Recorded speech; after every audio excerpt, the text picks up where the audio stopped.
We will break this process into steps. First step is ultrafiltration.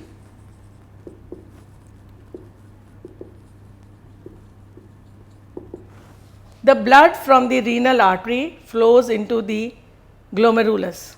Now, glomerulus are very narrow vessels, so obviously blood will be under pressure, and because of that some material will filter out of the glomerulus and come into the Bowman's capsule, right, like this. This was our Bowman's capsule. So, here is the capillary network, you can say something somewhat like this. So, from here it will go into the Bowman's capsule. This fluid is called ultrafiltrate, or it is also called nephric filtrate. This is still not urine, it is only ultrafiltrate. It has many useful components in it. It has sodium, potassium, calcium, chloride, then there are hormones, vitamins and lot of water. This is what is ultrafiltrate. Now, the second step is reabsorption.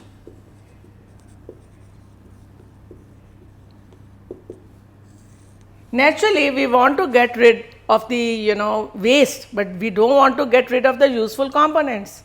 Like when you give bath to a baby in a tub, do you throw away the baby? You only throw away the dirty water. You don't throw away the baby. And if the soap has also gone inside, even that is taken out. Similarly, from the ultrafiltrate, some components are reabsorbed, and that is called reabsorption. This reabsorption is against the concentration gradient. How? The ultrafiltrate has less amount of nutrients and other solutes, but the blood has more. And how does normal transportation take place? From the region of higher concentration to lower. Here the story is reverse. It has to move from lower concentration to higher concentration. Imagine you have to pump water from lower level to higher level, not a natural thing. So, what do? You use a pump, which requires energy. Here also for reabsorption energy is required, and that is why this area is rich in ATP molecules. There are a lot of mitochondria in it, it is rich in mitochondria.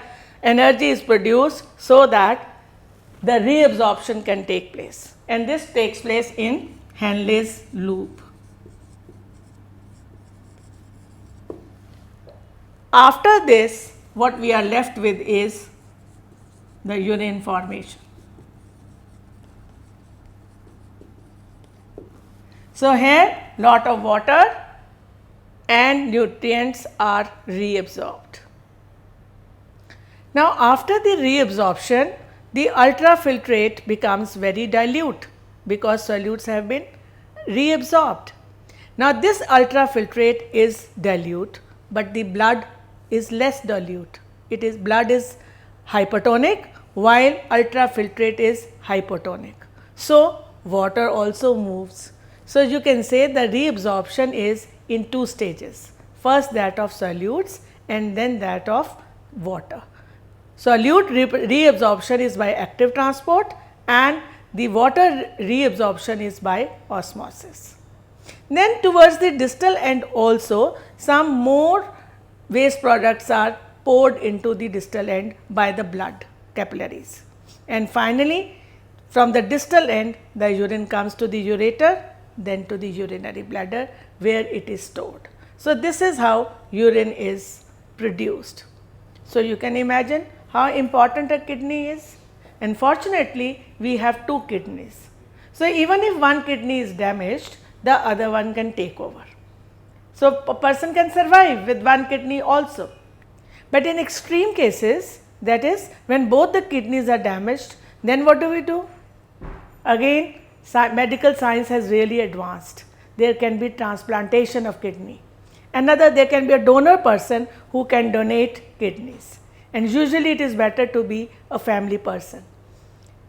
There is still another method, and that is called hemodialysis.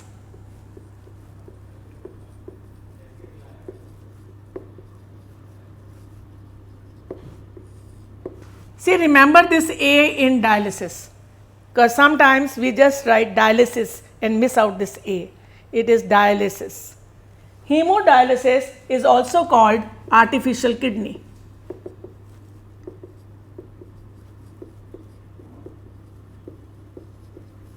It is a device used to remove the urine and other nitrogenous waste. So, what is done is that the blood of the patient is passed through a dialyzing machine. Now, what is a dialyzing machine? It has tubular passages, U-shaped tubular passages, which are immersed in a dialyzing solution. Now, similarly, just as kidneys work in similar fashion, or you can say the way nephron works, this dialyzing tubes work. Blood flows in the dialyzing tubes, and dialyzing solution removes these waste products like the nephron and the clean blood. Now, here clean or pure blood does not mean oxygenated blood, because otherwise it has carbon dioxide, but the blood which is without nitrogenous waste is sent back to the patient's body. So, this is what is dialysis. Now, after this, you must have understood very clearly what are the functions of kidney. Let us recapitulate it fast. First function is very obvious, removal of waste product. Second is also removal, and it is of excess material. Now, for example, if we have taken some water soluble vitamins or some drugs, then they are also removed along with the urine. Third, it helps to maintain pH. You see, the pH value of urine in the beginning is acidic, it is uric acid, but as ammonia gets produced, it becomes alkaline. So, it also maintains the pH. Then it maintains the water balance of the body. It also regulates salt content, which is also called osmoregulation. So, kidney performs all these functions, and from this only it is very important that we must maintain our kidneys. Yes, one more, it also maintains blood pressure. That is why it is very important that people who are suffering from blood pressure, usually their kidneys have also to be monitored. Even during heart surgery, the role of kidney is very important, because kidneys have to maintain the blood pressure by filtering solutes and salts. So, that is all about the kidneys.